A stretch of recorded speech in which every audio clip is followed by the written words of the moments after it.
so relaxed. And I know why. I'm standing in the middle of a beautiful lavender farm, and I'm here at Hope Hill Lavender Farms right here in Pottsville. And of course, we are here with Wendy Jochums, and Wendy's the co-owner. Hello, thanks for having us today. Thanks for coming. It is so beautiful here, and we're going to learn about lavender because lavender has so many uses, doesn't it? Yes, it does. So let's start from the beginning. Let's find out exactly what lavender is and what you can do with it. Okay, well, we're standing over one of our lavender plants. This is super, and it's a beautiful plant, and it's one of the second lavenders on the farm to bloom. The first one is the English lavender, which is a field that's down below, and that one we would use for culinary lavender.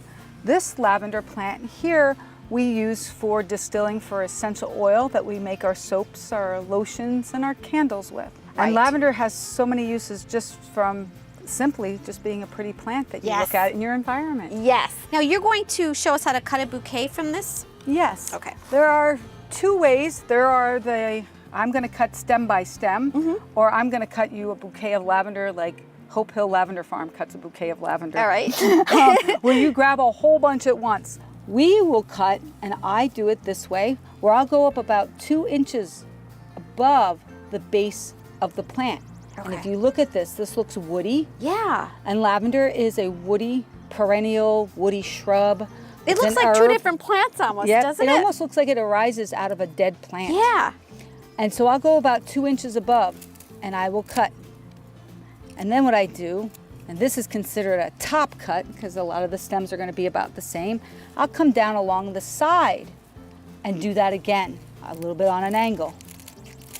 And I do this for our dried bouquets, but this simply could be a fresh bouquet. And I always say to people, put just a little water in the vase, and then as that water gets used up by the plant and it goes away, you can just let it dry in the vase, or you can hang it upside down and make a dried bouquet. That's right. I didn't even think of that. You can dry lavender as well so that it really lasts so long. That's awesome. Is lavender difficult to grow? Lavender needs full sun, good drainage, and we need to be in the proper USDA hardiness zone for it. It's a 5 to 10 hardiness zone plant. You get a little 4-inch pot from a lavender farmer, put it in the ground. First year, it's going to be a little sleepy, not do much. Yeah. Don't expect blooms like this. Okay. Second year, you're going to get some flowers, and then the third year, it's going to look like this. So you have to have patience. Oh, so like don't give up if the first year you're not going to get much. Right. And then the other thing to it is it needs to be pruned. You need to take this plant and you need to cut it back to almost where I took it to when I did the cutting for the bouquet. But we will come back in the fall, like September, and prune all of our plants into this nice mound shape. And that prevents it from getting to be leggy and having offshoots that don't look so attractive. Gotcha.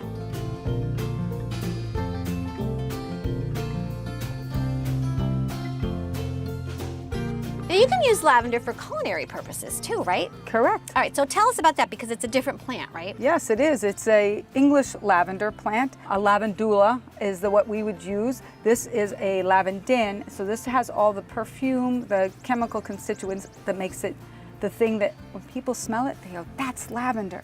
Right. The lavandulas are the ones, they're milder in those things, so it doesn't have those things that we use when we make soap in them and such. Not that you couldn't. Right.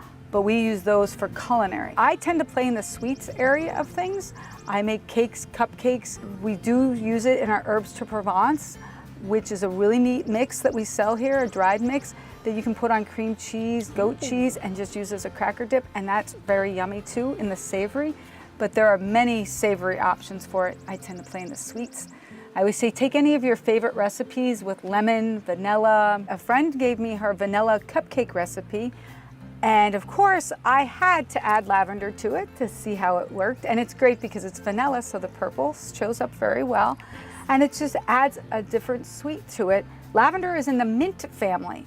And so it'll give it just something like people will eat it and they'll be like, wow, this is really good, because it's usually a new ingredient to them. Yeah, you can't quite place it, right? They're a big seller here. People really like them. I do have them made on certain weekends. So now you're going to show us how to get essential oils from Yes. lavender? Yes, we're gonna head up to the farm store where Troy has the stills set up, and we can see that being done here for you. Awesome.